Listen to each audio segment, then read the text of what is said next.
బ్రహ్మకి కూడా ఆయుర్దాయం ఉంటుందని మీకు తెలుసా? అలాగే బ్రహ్మకి ఒక రోజు గడిస్తే మనకి ఎన్ని సంవత్సరాలు గడుస్తాయో తెలుసా? ఇవన్నీ వీడియోలో తెలుసుకుందాం. మనం ముందుగా యుగాల నుంచి ప్రారంభిద్దాం.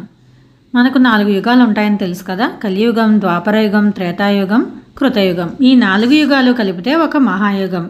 ఒక మహాయుగం పూర్తయిన తర్వాత మళ్ళీ మొదటి నుంచి 4 యుగాలు వస్తాయన్నమాట.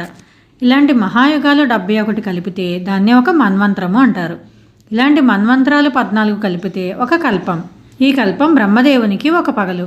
2 కల్పాలు కలిపితే బ్రహ్మదేవునికి ఒక రోజు. అంటే సుమారుగా 864 కోట్ల సంవత్సరాలు.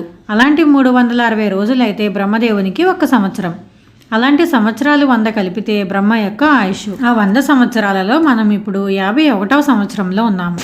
శ్వేత వరాహ కల్పం, వైవస్వత మన్వంతరం, కలియుగంలోని ప్రథమ పాదంలో ఉన్నాం మనం ఇప్పుడు. మరిన్ని వివరాల కోసం పూర్తి వీడియో చూడండి.